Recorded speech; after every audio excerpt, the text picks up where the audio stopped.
Dahil sabi ng PhilHealth, excess funds po raw ito. Sabi ko, maybe legally, lusot kayo nung una.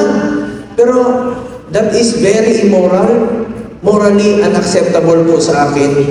Dahil sa kakaikot ko sa buong Pilipinas, marami pa rin mga pasyente naghihingalo, walang pambayad. Ulitin ko po, ang PhilHealth po ay para sa health yan. PhilHealth. Ang PhilHealth po, hindi negosyo yan.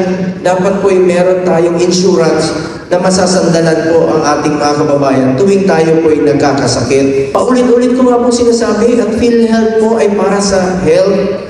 Buti sana sobra-sobra yung pondo. Nakita nyo ngayon, ang mga pasyente, meron pong pasyente sa Cebu, sa Cavite, buntis, ayaw magpa-hospital, namatay sa sidewalk. Mag-ina, namatay dahil takot mag-hospital.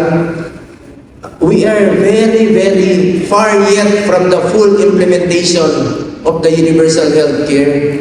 Then, binalik yung pondo. Kaya tututukan ko po itong PhilHealth para sa Pilipino. At along the way po, nag-hearing kami, 13 hearings, pinakumit ko ang PhilHealth. Sabi ko sa PhilHealth, bago aprubahan yung budget nila sa Senado, pinakumit ko po sila. Salamat sa ating Lady Local Legislators League of the Philippines sa inyong suporta at tiwala. Pareho po ang ating trabaho. Ang ating trabaho po ay isang mambabatas. Ngunit huwag ko natin limitahan ito sa pagiging mambabatas lamang dahil ang trabaho natin ay constituency at representation. At parati nating unahin yung mga may hirap nating kababayan. Mataas po ang respeto ko sa mga kababaihan. Kayo naman talaga ang nasusunod pag sa bahay, di ba? Dapat kayo masusunod, di ba? At kaya nga kayo tinatawag na commander. Ako magpasalamat sa inyo.